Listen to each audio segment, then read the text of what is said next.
not where you expected to see me this week.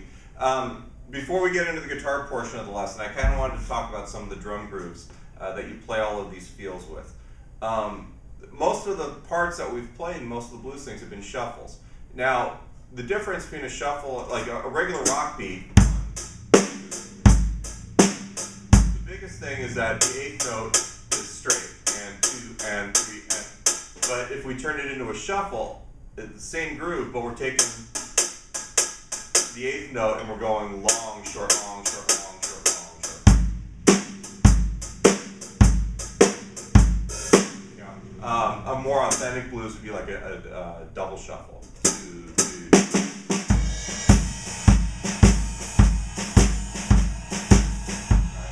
You'd use that for the Chicago box feels that we did last lesson. You could use it for just about any shuffly blues. That's kind of a good tempo like that. The boogaloo feel that we did in the last one is going to go back to the straight 8th note feel.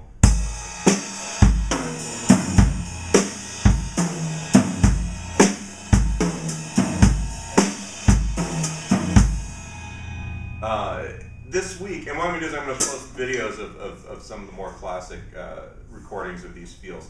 But what we're going to do this week is going to be more of a mambo or a Latin blues, like Crosscut Saw by Albert King, or in more of the minor realm, you've got All the Love by Otis Rush. And the feel is going to be like this sort of deal.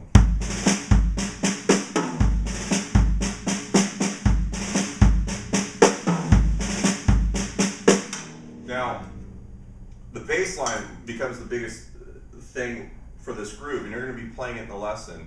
And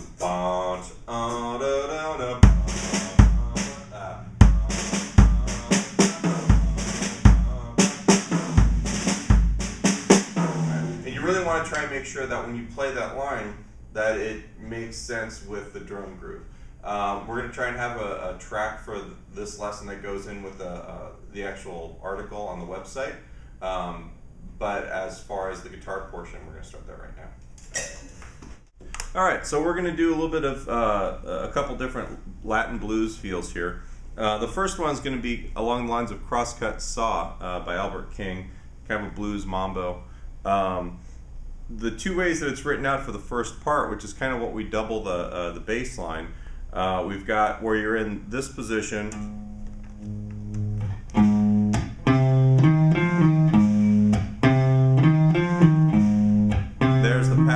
Which is the root on the 4th fret, because we're doing this in A flat, so it'd be easy to play along with the Albert tune.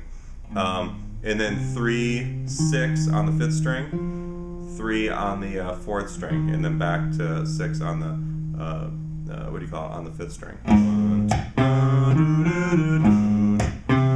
And the chord tones are root 3, 5, 6, 5, root 3, 5, 6, 5. I just give you an idea what you're playing there. The other way, which might be a little bit more common, and I like playing it both ways, so I'm showing it to you both ways, is we're starting on the same root but on your 1st finger on the 4th fret, and then we're coming up to the 8th fret, which is the C, and then we're doing the 6th fret and the 8th fret on the 5th string, and then back to there. So I got root 3, 5, 6, 5, root 3, 5, 6, 5, boom. Now, because we know where the root is, we can just move this around to the chords in the chord progression. So we go to the 4 chord, which is D flat in this case.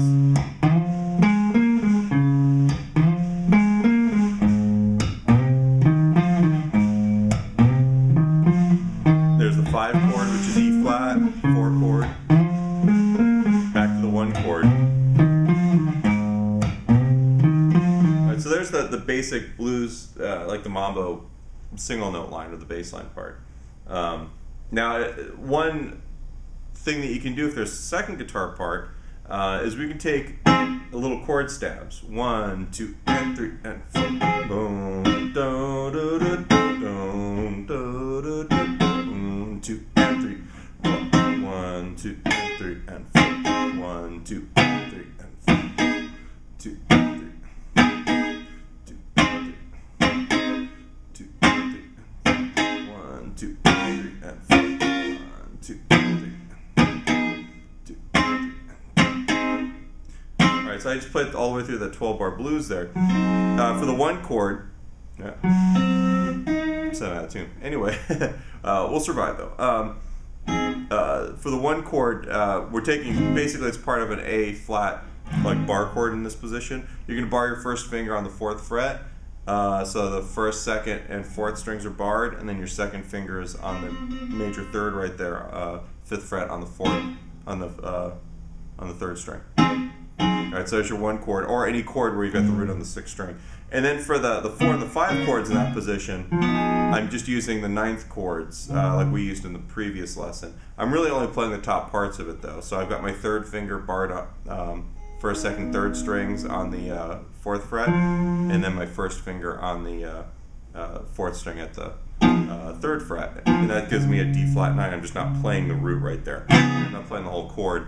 You could, it doesn't really matter, but I'm trying to get you guys to kind of think about the fact that we want the top strings. You know, we don't want to go, because that's going to be too cluttered in the same register as the rest of the bass line. And when you've got these like little poppy lines, we really want to hear the top strings of it so they actually break on through or pop on through. That way the two parts fit together that way. Now the second example here is more of like a minor blues kind of deal. Like All Your Love by Otis Rush is a good example. We're still in A flat just to kind of show you how they fit against each other. But we've got this feel goes 1, 2.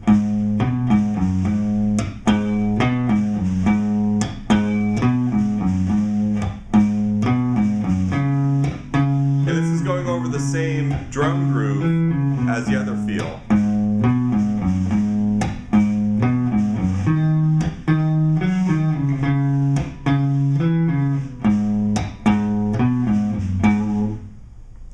Now, the basic riff, if we're in A flat, we've got the root, which is the 4 on the 6th string, 2 on that string, which is the minor 7th, back to the root, which is the 4th. Here's the minor 3rd.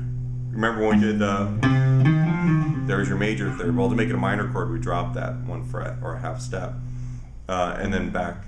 So we're going root, root, root, root, 3rd, root, 7, and just like all the other ones, it's just a riff we can move around. We go to the 4 chord, just go down a string.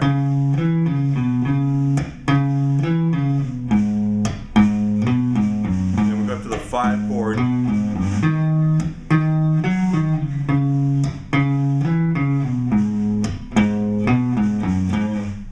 Now on the Otis Rush song, he doesn't do, there's not a second guitar part, he's kind of noodling solo and stuff like that here and there, but what I did was I've got the same idea, the same rhythm as the other part, we're just doing minor chords for it to fill it in. 1, 2, 3, and 4, 1, 2, 3, and 4, 1, 2,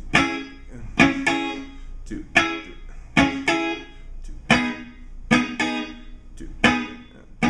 1, 2, 1, 2,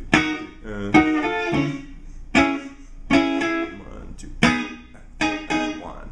Now, the deal with this, we've got our minor triad up here. You're just barring your 1st finger on the 4th fret, 1st, 2nd, 3rd strings.